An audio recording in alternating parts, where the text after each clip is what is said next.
ओम अज्ञानतिमिरान्धस्य ज्ञानाञ्जनशलाकया चक्षुरुन्मीलितं येन तस्मै श्रीगुरवे नमः। ओम विष्णुपदाय कृष्णपृष्ठाय भूतले श्रीमते जयप्रकाशाय नमो आचार्यपदाय निताय कृपापदाय गौरपदाय नगरपदाय नमो ओम विष्णुपदाय कृष्णपृष्ठाय भूतले श्रीमते भक्तिवेदान्त स्वामी नमस्ते सरस्वती देवे गौरवाणी प्रचारिणे निर्विशेष शून्यवादी पाश्चात्य देशतारिणे गुरुवे गौरचन्द्राय राधिकाय तदालय कृष्णाय कृष्णभक्ताय तद्भक्ताय हरे कृष्ण।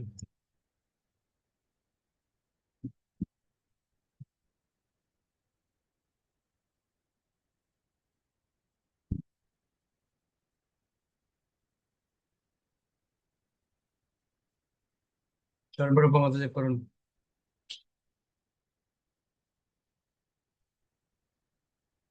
হরে কৃষ্ণ প্রভু। পয়সা পয়সা, কলম, ভাগবত গ্রন্থ, ফুল, শস্য ইত্যাদি দ্রব্য রেখে শিশুপুত্র নিমাইয়ের রুচি পরীক্ষা করছিল। নিমাই তখন শ্রীমৎ ভাগবত গ্রন্থটি আলিঙ্গন করেছিল। শ্রীল প্রভুপাদের বাবা কলকাতায় মহাত্মা গান্ধী রোডে থাকতেন। রাধা গোবিন্দ পূজা করতেন। তার কাপড়ের দোকান ছিল। সাধু সেবা করতেন, হরিনাম করতেন। প্রায় দিনই সাধুদের নিমন্ত্রণ করে ভোজন করাতেন। সাধুদের কাছে তিনি তার পুত্র অভয় এর প্রভুপাদের জন্য বলতেন, আপনারা আমার ছেলেকে আশীর্বাদ করুন যাতে ওর প্রতি রাধারানীর কৃপা হয়, যাতে ওর কৃষ্ণ ভক্তি হয়। বাবা চিন্তা করেছিলেন, আমার ছেলেকে বিদেশে পাঠাবো না সাহেব হতে। আমি আমার ছেলেকে সাধন ভজন শেখাবো। মা বাবার একটি গুরুত্বপূর্ণ দায়িত্ব হচ্ছে যে সন্তানের জন্ম দেওয়া হলো সেইটাই যেন তার শেষ জন্ম হয়। তাকে যেন আর এই বারংবার জন্ম মৃত্যুর দুঃখময় চক্রে না আসতে হয়। পড়াশোনার ব্যাপারে দেখা যায় আমেরিকা আমেরিকা, অস্ট্রেলিয়া, কানাডা প্রভৃতি দেশের লোকেরা ছেলে মেয়েদের মুখস্থ বিদ্যা শেখায় না, তাদের কিছু নীতি এবং তার প্রয়োগ শেখানো হয়। আর ভারতে অনেক কিছু মুখস্থ করে পড়তে হয়, দিন রাত পড়ার চাপ। শোনা গেল কিছুদিন আগে একটি ছেলে পরীক্ষা দিয়েছে, তারপর পাশ করবে কিনা সেই চিন্তায় ভারাক্রান্ত হয়ে আত্মহত্যা করে। বলে এটা কি রকম শিক্ষা? জীবনের উদ্দেশ্যটি কি? ছেলেরা প্রায় এই শিখছে যে শিক্ষার উদ্দেশ্য ভালো পদমর্যাদা, ভালো একটা চাকরি পাওয়া, কিন্তু আবহমান কাল জন্ম মৃত্যুর যাতনা থেকে উত্তীর্ণ হওয়ার শিক্ষাটি কে পাচ্ছে? মা বাবা তাদের সন্তানদের কি শিক্ষা দিচ্ছেন? পড়াশোনা করছি কেন? ভালো চাকরি হবে, ভালো পড়া করতে না পারলে চাকরি পাবো না, চাকরি না পেলে আমার জীবন অচল, চাষ করব না, অন্য কিছু করব না, আমি হতাশগ্রস্ত। এভাবে শিক্ষার কোনো মূল্য নেই। বাড়িতে নামহট্ট পরিবেশ থাকা দরকার, বাড়িতে কৃষ্ণ ভক্তি শেখা দরকার। চাকরি বা চাকরি বাকরি যা করো সবই শেখা দরকার, কিন্তু শেষ শেষ জন্ম হওয়া শিক্ষাটা অবশ্যই দরকার। হরিনাম জপ করা দরকার, ছোটবেলা থেকে হরি ভজনের অভ্যাস থাকা দরকার। কাঁচা মাটি যেভাবে গড়া ও গড়বে, কিন্তু মাটি পুরানো হয়ে গেলে আর তাকে নতুন করে গড়ানো যায় না। তাই ছোটবেলা থেকে সৎ অভ্যাস করা দরকার। দক্ষিণ ভারতে আমার এক শিষ্য আছে, সে ভালো টাকা রোজগার করে, সে বিয়ে করলো, ভক্ত হলো, সেও তার স্ত্রী, দুজনেই তাদের সারাদিন কাজকর্মের পর সন্ধ্যাবেলায় শ্রী শ্রী রাধা গোবিন্দ মন্দিরে সন্ধ্যা আরতিতে যোগ দেয়। একদিন তার বাবা এসে দেখলো ওরা সব কাজ করছে, হরিনাম করছে, মন্দিরে যাচ্ছে। এসব দেখে বাবা বলল, এ কি, তোমরা অল্প বয়সে এসব করছো কেন? তোমরা ভোগ বিলাস করো, আনন্দ ফুর্তি করো, এসব ওসব উম এখন এসব করার দরকার কি? বাবার বয়স 65 বছর। তার ছোট্ট ভাই একদিন বলেছে, তুমি তো বুড়ো হলে, আর ঘরের চিন্তা করুন কেন? যাও, তীর্থ ভ্রমণ করো, বৃন্দাবনে যাও, তাহলে শেষ জীবনটা সার্থক হবে। কিন্তু 65 বছরের বয়স্ক লোকটি বলছে, বৃন্দাবনে যাব? ও আমার অভ্যাস নেই, আমার টাকাগুলো ইউনিয়ন ট্রাস্টে রাখবো, চিট ফান্ডে রাখবো, পিয়ারলেস রাখবো, ছেলের বিয়ে হলো, নাত নাতনি আছে, তাদের কথা তো চিন্তা করতেই হবে। কয়েকদিন পরেই হঠাৎ হার্ট অ্যাটাকে লোকটি মারা গেল। এই হলো অবস্থা।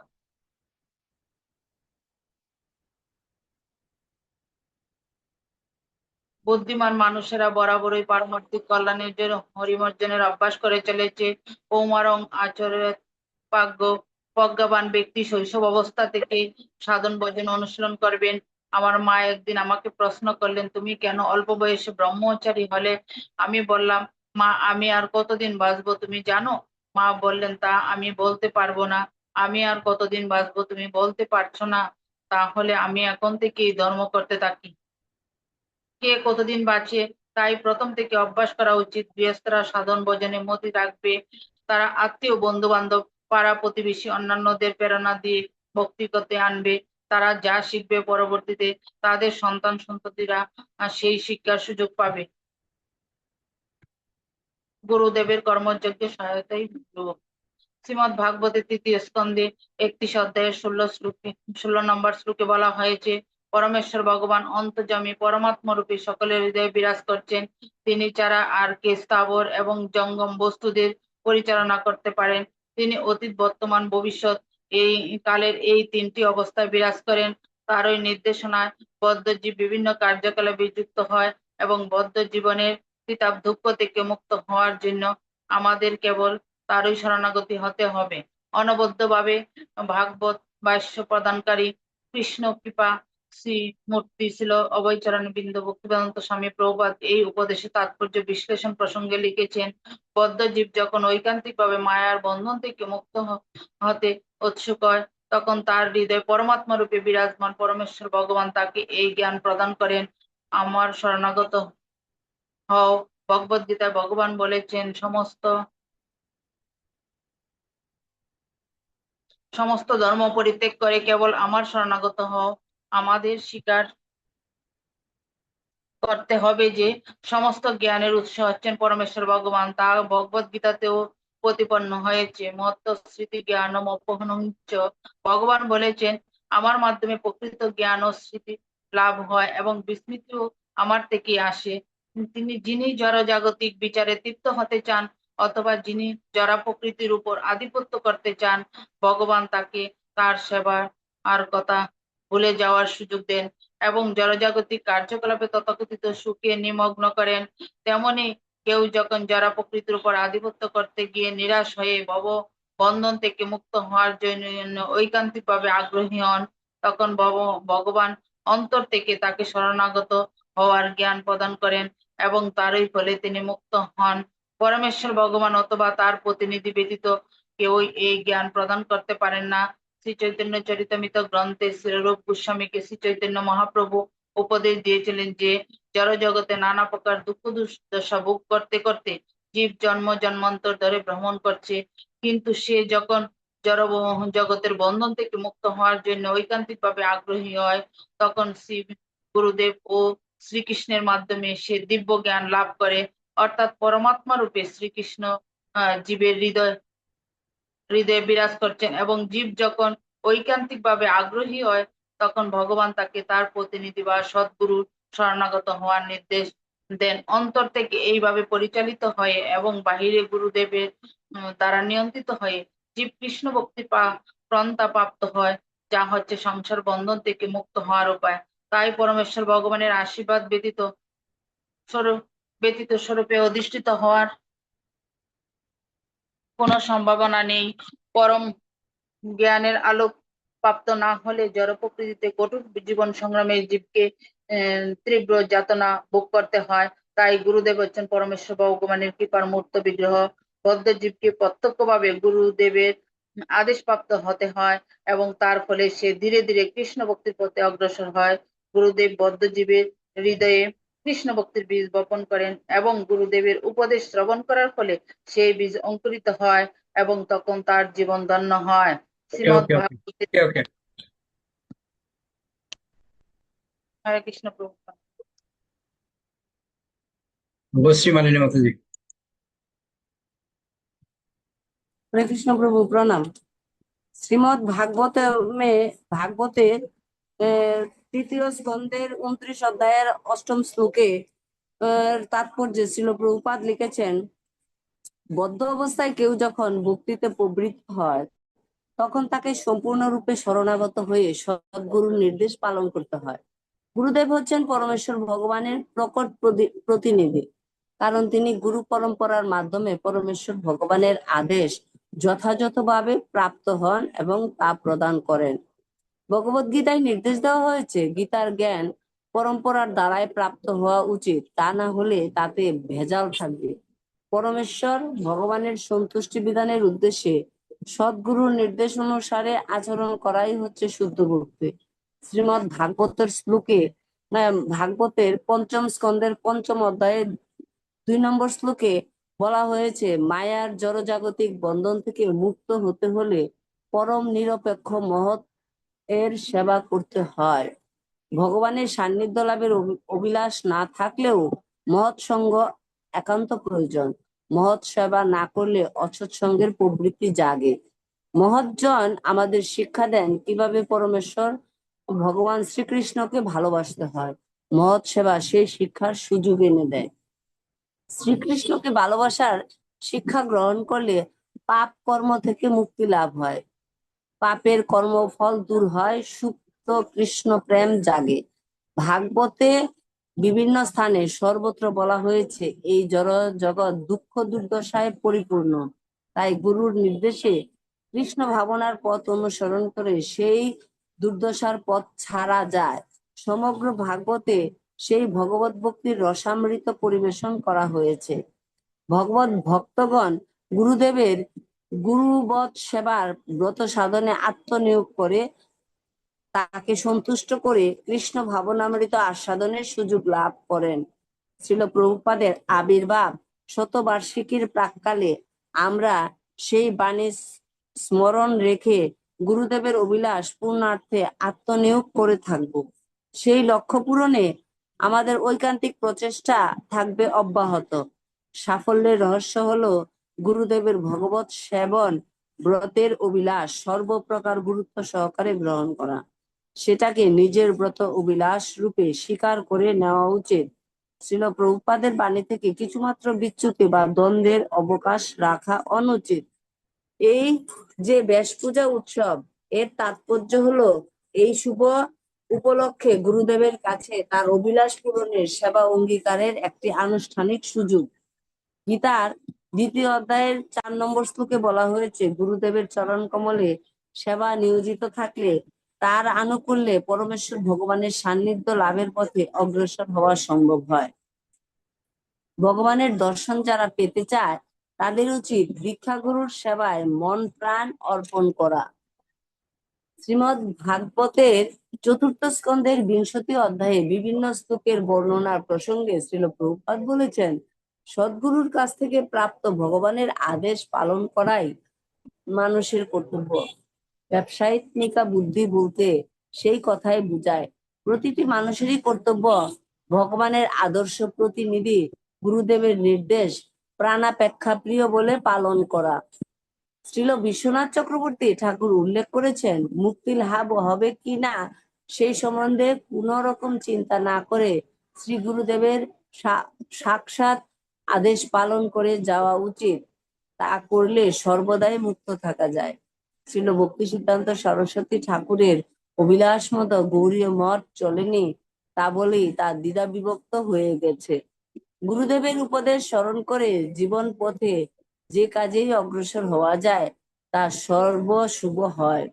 তা না করে ওরা জিজ্ঞাসা করে, ইসকনের গুরু ভক্তি ব্যাপারটা কি ধরনের। সকলেরই জানা দরকার, ইসকনে গুরু সেবার মান অনেক উচ্চে। ভক্তের মধ্যে এখানে সেবার অভিলাষ সর্বদা জাগিয়ে তোলা হচ্ছে নানা উৎসব অনুষ্ঠানের মাধ্যমে। ইসকনের ভক্তদের গুরু নিষ্ঠা সম্পর্কে জনসমাজে উচ্চ ধারণা আছে। সেই নিষ্ঠা থেকে বিচ্যুত হলে ভক্তিমার্গ থেকে বিপদগামী হওয়ার যথেষ্ট সম্ভাবনা। শ্রীল প্রভুপাদ এই কারণেই একটি নীতি দৃঢ়ভাবে মেনে চলতে বলতেন, তাহলে গুরুদেব ভগবত সেবন ব্রত সাধন।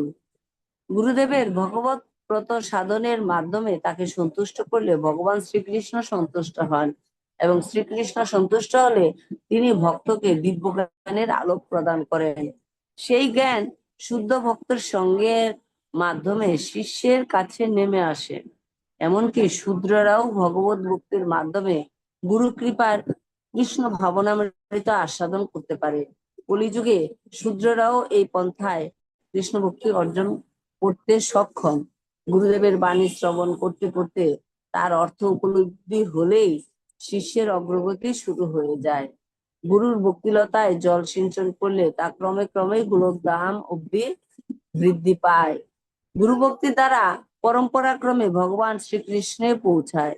গুরুদেবের উদ্দেশ্যে নিবেদিত ভক্তি শ্রদ্ধার্ঘ সবই তিনি গুরু পরম্পরাক্রমে পূর্বতন গুরুরা আহ, না গুরুর কাছে নিবেদন করেন। সেভাবে পরম্পরাক্রমে তা ভগবান শ্রীকৃষ্ণের চরণে নিবেদিত হয়।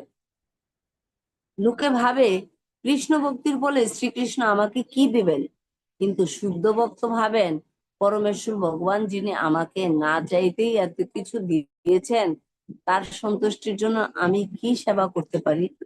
যথার্থ ভগবত ভক্ত সর্বদা ভাবেন কেমন করে আরো শুদ্ধভাবে ভক্তি মার্গে এগিয়ে চলা যায়, কিভাবে আরো সুশৃঙ্খল ভাবে পারমার্থিক জীবন যাপন করা যায়, কিভাবে ভগবানের দিব্য প্রতিনিধি শ্রী গুরুদেবকে সন্তুষ্ট রাখা যায়, কিভাবে মন্দির গড়ে তোলা যায়। পূজারী ভক্ত চিন্তা করবেন কেমন করে ভগবানের উপাসনা আরো সুন্দর, আরো সুষ্ঠুভাবে সম্পন্ন করা যেতে পারে। ভগবানের নামের প্রচারক চিন্তা করবেন কিভাবে ঘরে ঘরে নামের মহিমা আরো ব্যাপকভাবে পৌঁছে দেওয়া চলে। এভাবে প্রত্যেককে গুরু পরম্পরার ধারায় তার গুরুদেবের কাজে সহায়তা করতে পারে।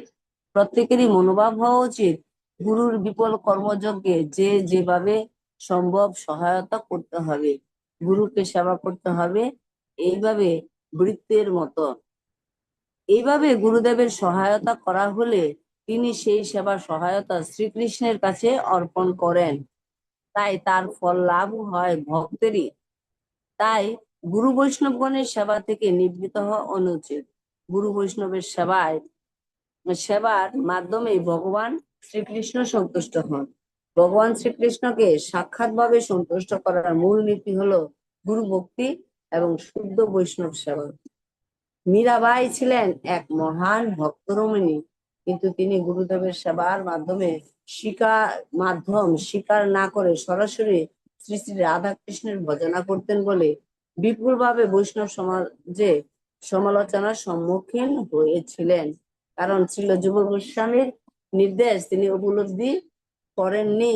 ফলে দাসানুদাসের মতো বিনয় বিনয় নম্র ভাবে গুপী গুপী পদ রেণুর অভিলাষ না করে শ্রীকৃষ্ণের চরণাশ্রয় করেছিলেন। জগৎগুরু ছিল ভক্তি বেদান্ত স্বামী প্রভুপাদের শ্রীচরণে আমি তাই আমি প্রার্থনা জানাই যেন আমরা গুরু ভক্তির নিষ্ঠা থেকে বিচ্যুত না হই।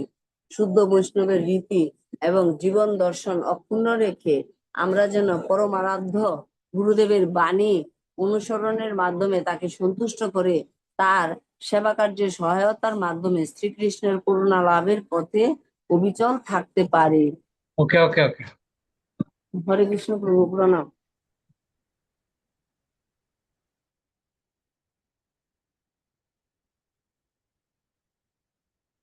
এই যে আমরা পড়লাম গুরু ভক্তির কথা, কে কি বুঝলেন আমাকে একটু বুঝাবেন? কি পড়লেন? বিশেষ করে রূপশ্রী মালিনী মাতে যে পড়লেন, এখান থেকে কি বুঝলেন? কেউ একটু বোঝাতে পারবেন?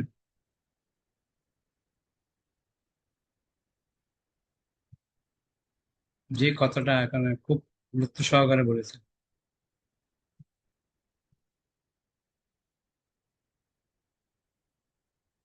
বিশেষ করে লাস্টের দিকে বলছেন তো,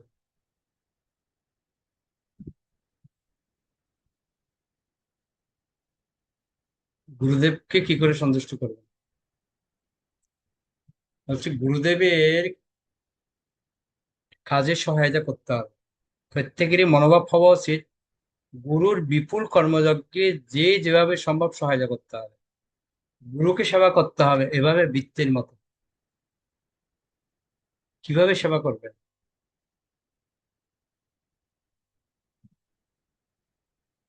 কিভাবে সেবা করবেন সব বিস্তারিত একদম দেয়া আছে এখানে।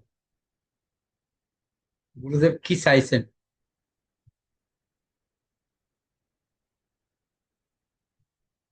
আপনার ভাবনাটা কিরম হওয়া উচিত? বলছে ভগবানের নামের প্রচারক চিন্তা করবেন কিভাবে ঘরে ঘরে নামের মহিমা আরো ব্যাপকভাবে পৌঁছে দেওয়া চলে।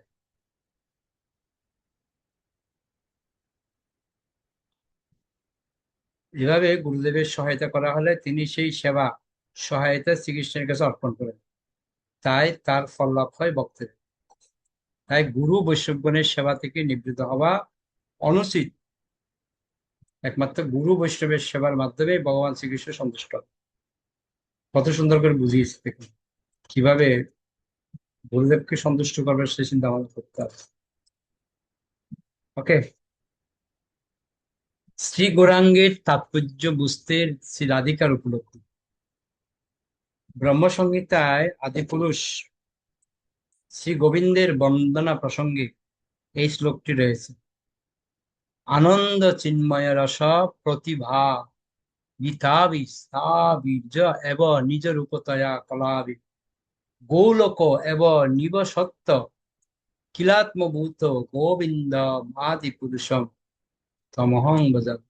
যে পরম আনন্দ বিধায়ক আহ্লাদিনী শক্তির মূর্ত প্রকাশ শ্রীমতী রাধারানীর সঙ্গে যিনি স্বীয় ধাম গোলকে অবস্থান করেন এবং শ্রীমতী রাধারানীর অংশ প্রকাশ চিন্ময় রসের আনন্দে পরিপূর্ণ ব্রজগোপীরাজ, যার নিত্য লীলা সঙ্গিনী, সেই আদিপুরুষ গোবিন্দকে আমি বোঝালাম। শ্রী চৈতন্য চরিতামৃত মহাকাব্যের আদিলীলা খণ্ডের চতুর্থ পরিচ্ছেদ শ্রীল কৃষ্ণদাস কবিরাজ গোস্বামী ব্রহ্ম সংহিতা থেকে এই শ্লোকটি উদ্ধৃত করে শ্রীকৃষ্ণের প্রেমের পরম আশ্রয় শ্রীমতী রাধারানীর ভাব বর্ণনা করতে চেয়েছেন। ভগবান শ্রীকৃষ্ণের নিজের সচ্চিৎ আনন্দ রূপের মধ্যে রাধারানীর অংশরূপে শ্রীকৃষ্ণের প্রিয় সহচরীরা তিনটি শ্রেণীর অন্তর্ভুক্ত। এটা আমরা চৈতন্য চরিতামৃতে পড়েছি না? তারা শ্রীকৃষ্ণের তিন প্রকার শক্তি। কৃষ্ণ কান্তাগণ দেখি ত্রিবিধ প্রকার, লক্ষ্মীগণ, দ্বারকার মহিষীগণ এবং বৃন্দাবনের ব্রজ গোপিকাগণ। শ্রীমতী রাধারানী থেকে এই সমস্ত কান্তাদের বিস্তার হয়েছে। শ্রী চৈতন্য চরিতামৃত গ্রন্থে বলা হয়েছে, অবতারী কৃষ্ণ জৈসে করে অবতার, অংশিনী রাধা হইতে তিন গণের বিস্তার। চৈতন্য চরিতামৃত আদিলীলা চতুর্থ অধ্যায় ৭৬ নম্বর শ্লোক। অবতারী শ্রীকৃষ্ণ থেকে যেভাবে সমস্ত অবতারদের বিস্তার হয়, তেমনই শ্রীমতী রাধারানী থেকে সমস্ত লক্ষ্মী, মহিষী ও ব্রজদেবীরা প্রকাশিত হন। বৈবগণ যেন তার অঙ্গ বিভূতি, বিম্ব প্রতিবিম্ব রূপ মহিষীর ততি। চৈতন্য চরিতামৃত আদিলীলা চতুর্থ অধ্যায় ৭৭ নম্বর শ্লোক।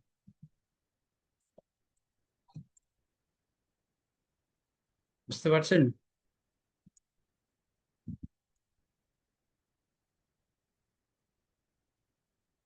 লক্ষ্মীগণ তার বৈভব বিলাসাংশ রূপ, মহিষী গণ প্রাবব প্রকাশ স্বরূপ। তো লক্ষ্মী দেবীরা হচ্ছেন তার বৈভব বিলাস এবং মহিষীগণ হচ্ছেন তার প্রাবব প্রকাশ। আকার স্বভাব বেদে ব্রজদেবীগণ, কাই বুহরূপ তার রসের কারণ। চৈতন্য চরিতামৃত আদিলীলা চতুর্থ পরিচ্ছেদ ৭৯ নম্বর শ্লোক বলছে, ব্রজদেবীদের আকার এবং স্বভাব বিভিন্ন। তারা হচ্ছেন শ্রীমতী রাধারানীর কায়বহ রূপ এবং তারা তার রস বিস্তার করেন। লক্ষ্মী হচ্ছেন শ্রী রাধিকার আংশিক প্রকাশ। বহু কান্তা বিনা নহে রসের উল্লাস, লীলার সহায় লাগি বহুত প্রকাশ। চৈতন্য চরিতামৃত আদি লীলা চতুর্থ পরিচ্ছেদ 80 নম্বর শ্লোক। যে বহুকান্তা রূপ না হলে ভগবানের প্রেমের রস আস্বাদনের আনন্দ উপভোগ করা যায় না। তাই ভগবানের লীলাবিলাসী সহায়তা করার জন্য শ্রীমতী রাধারানী বহু রূপে প্রকাশিত হন। তার মধ্যে ব্রজে নানা বাবরস বেদে কৃষ্ণকে করায় রাসা দিক লীলা আস্বাদে। চৈতন্য চরিতামৃত আদি লীলা চতুর্থ পরিচ্ছেদ 81 নম্বর শ্লোক। ব্রজে বিভিন্ন দ্রুতে বিভিন্ন ভাব ও রস অনুসারে গোপিকারা শ্রীকৃষ্ণকে রাস নৃত্য ও অন্যান্য লীলাবিলাসী রস আস্বাদন করা। উপরোক্ত শ্লোকগুলির তাৎপর্য প্রসঙ্গে ছিল অভয় চরণারবিন্দ ভক্তি বেদান্ত স্বামী প্রভুপাদ লিখেছেন, শ্রীকৃষ্ণ ও শ্রীমতী রাধারানীর দেহ ভিন্ন হলেও তারা এক। শ্রীকৃষ্ণ পুরুষ অবতার আদি বিভিন্ন অবতারে নিজেকে বিস্তার করেন, তেমনি শ্রীমতী রাধারানী লক্ষ্মী, মহর্ষি এবং ব্রজগোপী রূপে নিজেকে বিস্তার করেন। সেই সমস্ত কান্তাগণ তার অংশ প্রকাশ। বুঝতে পারছেন? আজকে আমরা পড়েছি চৈতন্য চরিতামৃতে যে কৃষ্ণের বিভিন্ন অবতার রয়েছেন। তো রাধারানীরও ঠিক তেমন অনেক নিজেকে বিস্তার করেন। সেই সমস্ত কান্দাগণ তার অংশ প্রকাশ। শ্রীকৃষ্ণের বিশ্বরূপের বিস্তারের সঙ্গে সঙ্গে এই কান্তারূপের বিস্তার হয়। আদিরূপ থেকে এই বিস্তৃতিকে বিম্ব ও প্রতিবিম্বের সঙ্গে তুলনা করা হয়েছে। আদিরূপের সঙ্গে প্রতিবিম্বিত রূপের কোনো পার্থক্য নেই। শ্রীকৃষ্ণের আহ্লাদনী শক্তির কান্তারূপে প্রতিবিম্ব স্বয়ং শ্রীকৃষ্ণ থেকে অভিন্ন। যেই কৃষ্ণ সেই রাধারানী, কোনো পার্থক্য নেই। রাধা কৃষ্ণ এক আত্মা, দুই দেখা যায়। বুঝতে পারলেন?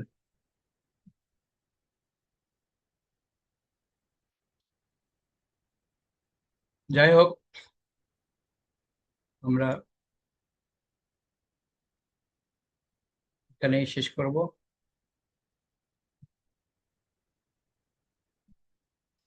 কার কি পয়েন্ট ভালো লেগেছে একটু শুনি। কোনো পয়েন্ট কি ভালো লেগেছে কারো? আমার তো একটা পয়েন্টে ভালো লেগেছে। সত্যিকার অর্থে যদি গুরুদেবকে, কৃষ্ণকে সন্তুষ্ট করতে হয়, গুরু বৈষ্ণবকে সন্তুষ্ট করতে হয়, তাহলে গুরুমুখ পদ্ম বাক্য চিত্তিতে করিও ঐক্য, আর না করিও মনে আসা। এটাই হচ্ছে আমাদের মুখ্য কাজ। সর্বরূপমত জীবন। হরে কৃষ্ণ প্রভু, প্রণাম। প্রভু, আমাদের গীতার জ্ঞানটা পরম্পরা ধারার মাধ্যমে আমাদের থাকতে হবে। যিনি পরম্পরা ধারায় আছেন তার কাছ থেকে এই গীতার জ্ঞান আমরা শুনতে হবে, জানতে হবে। আর না হলে সেই জ্ঞানটা ভেজাল হবে, সেই জ্ঞানটা শুদ্ধ হবে না। আর আমরা গুরু বৈষ্ণবের সেবার মাধ্যমে আমরা ভগবান কৃষ্ণকে সন্তুষ্ট করতে পারবো। গুরু বৈষ্ণবের সেবা করলেই কৃষ্ণ সন্তুষ্ট হবেন। অবশ্যই। ওকে, এভাবে সবাই পড়ুন। নিত্যবিন্দু মাতাজি বলুন। হরে কৃষ্ণ প্রভু। আমরা তো মানে জবে থেকে এই পথে আসছি, তো সব থেকে সব দিনই শুনছি গুরুর সন্তুষ্টি বিধানের জন্য আমাদের সবকিছু করতে হবে। আজকেও এখানে প্রভুপাদ সুন্দরভাবে এখানে বলে দিচ্ছে যে উম, গুরুকে কি করে সন্তুষ্ট করা যায়, ভগবানকে কি করে সন্তুষ্ট করা যায়। গুরু সন্তুষ্ট হলে তবে ভগবান সন্তুষ্ট হয়। তাও তো পেরে উঠছি না, এটাই মানে কেন পারছি না এটাই তো বুঝতে পারছি না। চেষ্টা করছেন না, যেন হচ্ছেন। চেষ্টাগুলো ঠিকই হবে, চেষ্টা করতে হবে। আমার প্ল্যান হচ্ছে হচ্ছে না মানে আর চেষ্টা করছি না। পারো কিনা পারো, করো যত না, বার একবার না পারিলে দেখো শত। ছোটবেলায় পড়েছি, সব ভুলে গেছি। এগুলো আর কাজে লাগছে না। এগুলো কাজে লাগাতে হবে, তাহলে কার্য করতে হবে। আমরা মনে হচ্ছে না আমার দ্বারা হবে না, ও থাক, ওদিনে থেকে যাচ্ছে। যদি মনে করেন হবে, নামতে হবে ফিল্ড, ঠিক হবে। সেরকম উৎসাহ উদ্দীপনা নিয়ে নামলে হবে, বললে হবে। যদি মনে করি না, সবসময় মনে হয় যেন কিছুই করতে পারছি না, গুরুদেব এবং গুরু মহারাজের জন্য কিছুই করতে পারছি না। এই জন্য প্রচার করতে হবে, প্রচার। ওকে, ঠিক আছে। অনেক ধন্যবাদ সবাইকে। আমরা যে গুরুদেবের মুখের বাণী শ্রবণ করছি এখন, কি বলছেন উনি আমাদের, সেটা আমরা হৃদয়ে যদি ধারণ করতে পারি, বাস অনেক কিছু। ওকে, বৈশ্য প্রণাম। পঞ্চাকল্পতরুভ্যশ্চ কৃপা সিন্ধুভ্যেব চ পতিতানাং পাবনেভ্যো বৈষ্ণব। আনন্দগুরু বৈশ্য বৃন্দা কি জয়। জয় গৌর প্রেমানন্দ।